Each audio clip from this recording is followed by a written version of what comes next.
Hi, this is Ed, just back here very quickly with a video. Some people are saying that the email that was shown or read on the Shawn Ryan podcast show, Shawn Ryan show via the Navy SEAL there is not real. I don't know if exactly that's the case, but I do know that whatever email client it's being read on seems to be running spell checks on emails that have been sent to them. Okay, so that's what you're dealing with. If you look at the document, you can see in this high res view, better than the last one I,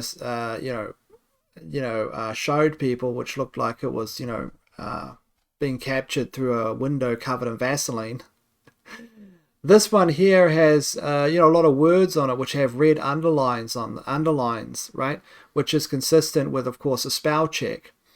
Usually with an email client, as far as I'm aware, the spell check is usually only running on the text that you're actually associated with composing. So what does that mean? Some people say that the person composing the email is the same person that is taking the screen capture of the email. So they're composing it because it's in composing mode. So here you can see the red underlines under these specific words. Of course, you can decide for yourselves. So the only other alternative, the alternative explanation is this, because when you do look at the email itself, okay, you can see it here. When you look at it, you can see that there's a spell check running. So that is odd, but also when you look at it, it seems like it's not composed in at least any type of email provider that's a web-based one. This would certainly be something I would think that would go to an inbox. Why is that? Because it resembles something akin to a basic notepad. Like a notepad, which is something that you'd see in the 2000s, right? This isn't what, as far as I'm aware, this isn't what a lot of different modern email services, even those, I guess a modern Outlook or anything would look like. So what's happening here? Well, the other explanation, if you want to be generous, and you have to believe, like Mulder, I want to believe, then the other alternative is what's happened is they've selected all the email in the entire thread. They've dumped that into some kind of text document, okay? A text document that has a spell check, it would have to. So it's not going to be a notepad. Notepad doesn't have a spell check or whatever, right? It's going to be something else.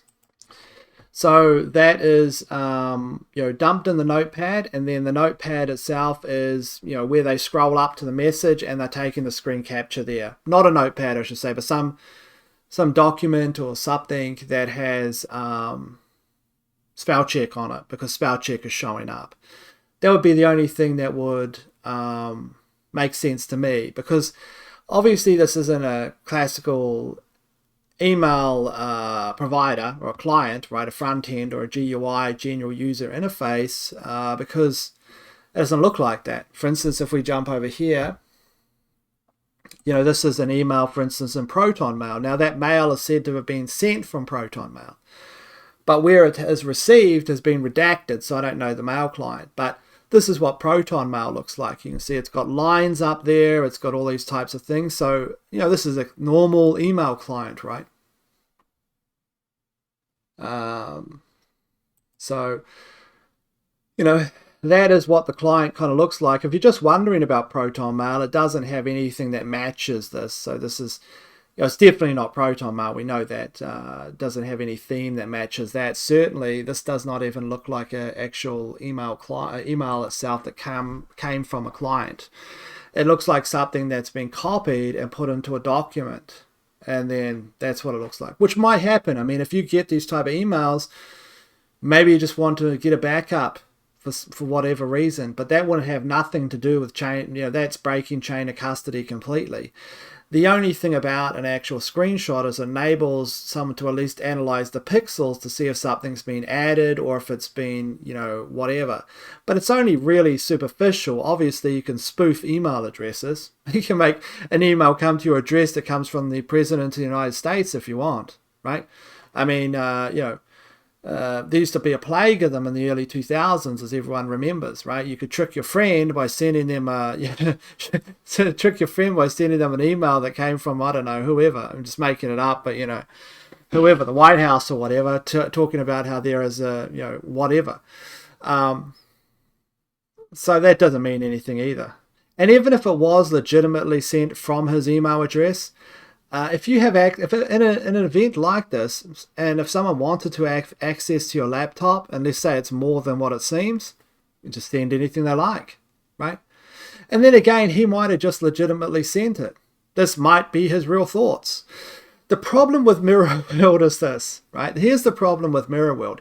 Every time you take a look at it a little deeper, it gets more crazy. Trust me, I've been doing this for years, okay? Every time you dig a little bit deeper, it gets more insane. So, I just don't know, right?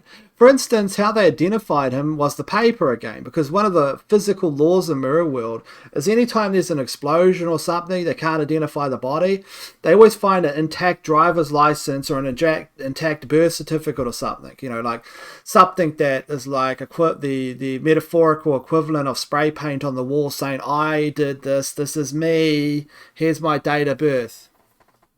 Okay, that's usually what it looks like to me. Am I wrong? I don't know. I don't even actually dig into Mirror World anymore because I don't understand it. This is basically the level at which I am. I don't get much deeper than this now these days. I'm more a news aggregator, okay? I just take the bad, negative news and I stuff it into a bag. And then every few days, I just say, here's another roundup, everyone. That's what I do. Well, at least I've got some. At least I've got some job. Can't complain about that. I'm headed off, so I just wanted to do that. I'll just show people. So there's the two explanations. On one side, could all have been copied into a document at which the screenshot capture was taken. It certainly wasn't taken from an email client. It doesn't look like it. Unless for some reason the spell check was running on previous emails when they're scrolling up, I don't see why that's done. I don't see how that's done. But then again, I'm not an expert on Thunderbird. What's it? Is it Thunderbird, the email client? Never used it. I mean, the last email client I used was Outlook back in like 1999. Last time I used an email client. I don't like email, period, right? I don't like the idea of it like having the reason why is because as soon as you get an email address, all you ever do is get spam. There is no way. I like talking to actual people, don't get me wrong, if they email me, but it's 99% spam. I can't even see, because as soon as you get it, you come into a scenario where you say, well, if you're like me, you've got a number of email addresses, some specifically for spam. But it doesn't seem to help. Sooner or later, they always get the spam companies always actually get your email address, because I think they just buy it from the government. I think they just sell off all your email addresses, or they just sell it all off, right? You sign up to some kind of medical thing, like some, some doctor. You go to a new doctor and they say, oh, have you got an email address? And you go, yeah, but I really don't want spam. They go, no, we don't do that. We don't. Yeah, but your employees probably do. Right? They put in the thumb drive and they just rip all those emails out. That's probably worth about like $5,000 or whatever. I don't know. Well, that's it for today's video anyway. In the meantime, stay safe, take care of yourselves, obviously. I'll see you all later.